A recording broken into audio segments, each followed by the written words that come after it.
Hello and welcome back to asset guide YouTube channel. आज की इस वीडियो में ब्लॉकचेन से रिलेटेड काफ़ी इंपॉर्टेंट क्वेश्चन हम यहाँ पर लेंगे और आपके जो डाउट है उनको क्लियर करने की कोशिश करेंगे। तो देखिए, सबसे पहले तो ये सवाल आता है कि क्या वन इकोसिस्टम के पास अपनी ब्लॉकचेन है? तो उसका सीधा सा आंसर यहाँ पर है, आप देख सकते हैं, ये हमारे जो क्वेरी बुक है इसमें मिला है।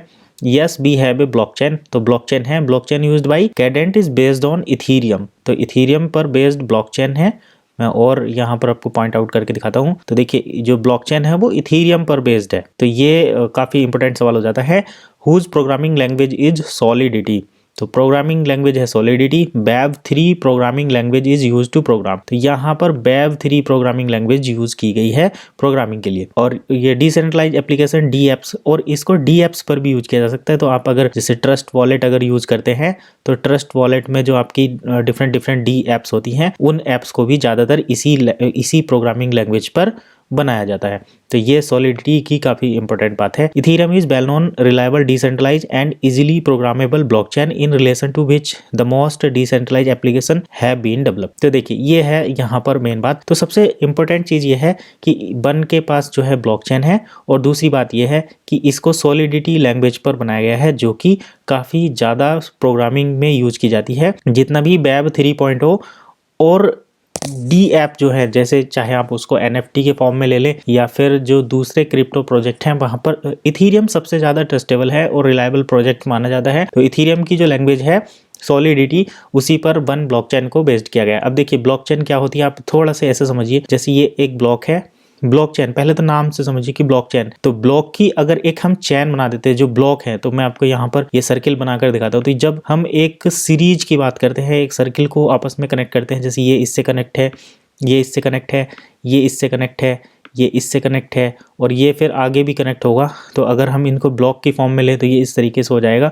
तो इस तरीके से जब कुछ ब्लॉक को मिलाकर एक चेन बनती है तो वो ब्लॉकचेन है। ये सबसे इजीएस्ट वे में मैं आपको समझा रहा हूँ। आगे देखिए क्या होता है। जैसे ही यहाँ पर इस वैलेट से कोई ट्रांजेक्शन होता है इस वैलेट के अंदर, तो यहाँ पर ये ट्रांजेक्शन हो गया। अब ये चूंकि ये ब्लॉकचेन पर बेस्ड है, तो ये जो रिकॉर्ड है ना, वो रिकॉर्ड यहाँ पर सेव हो जाएगा। इसके बाद रिकॉर्ड यहाँ पर भी सेव हो जाएगा। तो ये टाइम के हिसाब से, टाइम स्पैम के हिसाब से जो है इसमें सेव होता है। ये यहाँ पर भी टाइम के हिसाब से ये सेव होगा। अब देखिए, इसके बाद जो नया ट्रांजेक्शन होगा, अब जो जैसे कि ये ब्लॉक अगर कंप्लीट हो गया है तो इस ब्लॉक में और ट्रांजेक्शन नहीं आएंगे। अब क्या होगा, जैसे कि इसी वैलेट से दोबारा ट्रांजेक्शन किया जाएगा। तो अब ये पर्टिकुलर टाइम पर ये वाला ब्लॉक बना, यहाँ पर ये ट्रांजेक्शन रिकॉर्ड हो गया। अब हम अगर नया ट्रांजेक्शन करते हैं तो वो नया ट्रांजेक्शन इस ब्लॉक में जाएगा, और इस टाइम स्पैम पर, ये एक पर्टिकुलर टाइम पर ये यहाँ पर भी सेव हो जाएगा। तो ठीक वैसे ही जो है हर एक ब्लॉक में चीज़ें जो है ट्रांजेक्शन होती रहती हैं। अब जैसे मान ली कि एक वैलेट ये है,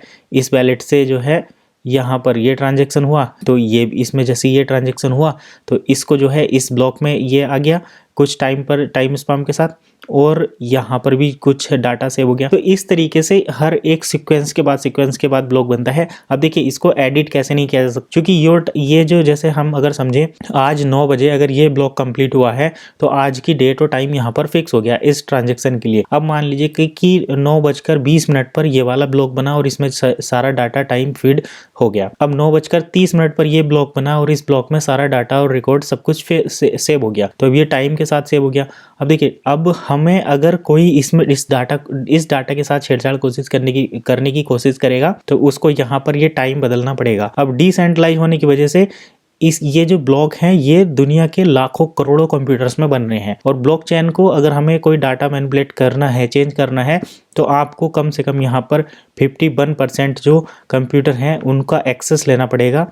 और 51% में, यानी ब्लॉकचेन में ना ऐसा होता है, जैसे कि आपने यहाँ से यहाँ पर ट्रांसफ़र किया डाटा, तो वो यहाँ पर इंटरनली वोटिंग होती है, और जो 50% से ज़्यादा वोटिंग रहती है उसके पास वो चीज़ें हो जाती है। तो यहाँ पर आपको कोई भी रिकॉर्ड चेंज करने के लिए कम से कम 51% ब्लॉक का कंप्यूटर का अप्रूवल चाहिए। तो 50 दुनिया के जितने भी कंप्यूटर्स में इथीरियम ब्लॉकचेन यूज़ हो रही है, वहाँ से 51% को एडजस्ट करना, चेंज करना, मैनिपुलेट करना इम्पॉसिबल है। इसीलिए ये जो ब्लॉकचेन सिस्टम है इतना स्ट्रॉन्ग माना जाता है, और ब्लॉकचेन सिस्टम ही इतना ज़्यादा रिलायबल है कि आपने देखा होगा आज के टाइम पे जो आरबीआई है उसने भी अपनी सेंट्रल करेंसी जो है लॉन्च की है, जिसे हम ई रूपी बोल रहे हैं, वो सीबीडीसी और होलसेल दोनों में है, और उसको जो है ब्लॉकचेन पर बेस्ड ही बनाया गया। तो ब्लॉकचेन टेक्नोलॉजी के इतने फायदे हैं। अब ये चीज हमने यहाँ पर देख ली।